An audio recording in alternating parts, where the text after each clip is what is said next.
back. Dr. Uche of Dr. Uche Books. Thank you for joining me today and welcome back to my YouTube channel. If it's your first time coming here, welcome. Great to have you. And if you're returning, I'm glad you were able to join me again today. And today I'd like to talk a little bit more about an aspect that often comes up in writing your biography. Somebody said to me once, I really love this idea. I'd love to write my story, but where am I going to find the time? Where am I going to find the time? How do I even make this happen? Will I have the time to finish it? So today I want to give you just 3 tips. I want to try answer that question by giving you 3 tips and suggestions to keep in mind, okay? So before I go ahead, hit subscribe so that you will know when I upload new videos. And also if you hit the notification bell, you will know when I actually upload new videos. And let's dig right in. How do I even find the time? Okay, so writing your biography. The first thing to keep in mind is it's gonna take time, okay? It's gonna take time. But then again, think about it. When you went to college and got a degree, it didn't happen overnight, right? You got into college, you started doing one course after the other, month by month, year by year, and at the end of 3 or 4 years, maybe you had your degree, right? So good things take time. And I think it's important to just accept that fact that it will not happen immediately. It's going to take some time. So if you accept that fact, that's the first thing I want you to know. It will take time, okay? After all, like they say, Rome was not built in a day, but it was built, right? Little by little over many, many years. It will take time. The next thing is carve out time. So I'm a full-time physician. I have 3 little children aged 12 and under. But I love to read. I'm always reading 2 books at each time. And so how does this busy mother and physician and wife make out time?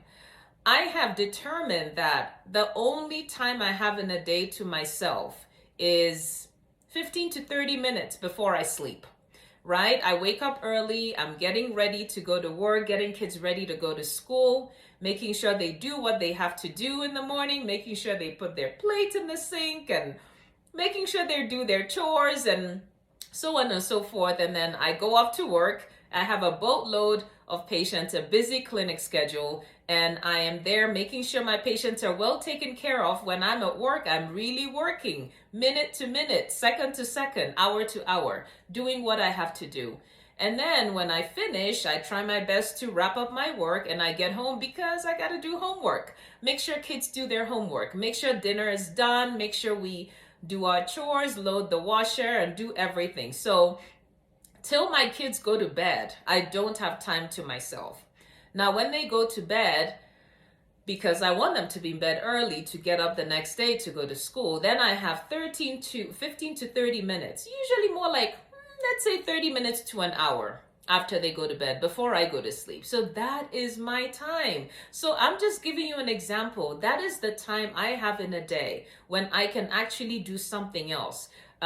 Be productive with something else that I like to do. Especially for me, it's reading and writing or thinking up tips to come and share with you here. So you carve out that time. That's the second tip. Carve out the time. It doesn't have to be very much. Like none of us has 4 hours a day, right? That's totally free of obligations. But yours could be like mine, 30 minutes to an hour. And if you decide that is the time you have in a day, then you're going to make use of it. You're going to do it a little bit at a time. And I'm going to get to that as my third tip. So the first one is make peace with the fact it's going to take time. Good things take time, okay? The second is carve out the time. Figure out what time of the day. It doesn't even have to be 7 days a week, 5 days a week maybe. What time, 5 days a week, do you have some protected time, okay? It doesn't have to be very much. So once you've decided the time you can carve out per day, however many days a week, you're on a roll. The third tip Do it a little bit at a time. And like somebody told me once, you leverage the power of incremental change. So you do a little bit at a time. I'll tell you, the first two books I published, I actually dictated 15 minutes every night. So I'd get my iPhone, I'd get my notes app, and once my kids go to sleep, I would dictate into the notes app 15 minutes a day. And over about 2 to 3 months, I had dictated the content I needed for each of those books. And then I went into, of course, there's a lot more that goes into publishing a book: refining, proofreading, editing, adding more material.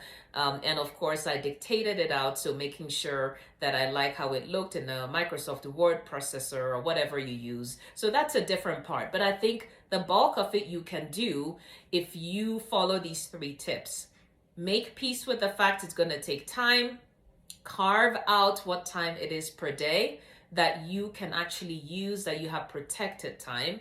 And finally, do it a little bit at a time. Dictate a little bit at a time. And before you know it, you have a manuscript that you can develop, right? You can add more material to it. You can fill in the gaps. You can have people help you proofread, edit. You can develop this manuscript. And before very long, you'll have a book, an autobiography you can be proud of. So I hope that is helpful. And I'd like for you today to challenge yourself and say, today I'm going to start. I'm going to use these 3 tips. I'm going to make peace with the fact it's going to take time. I'm going to decide what part of my day, what part of the week I'm going to carve out.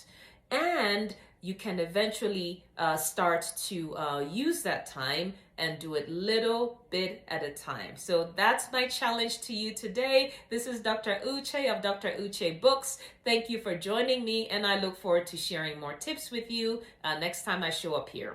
Bye-bye.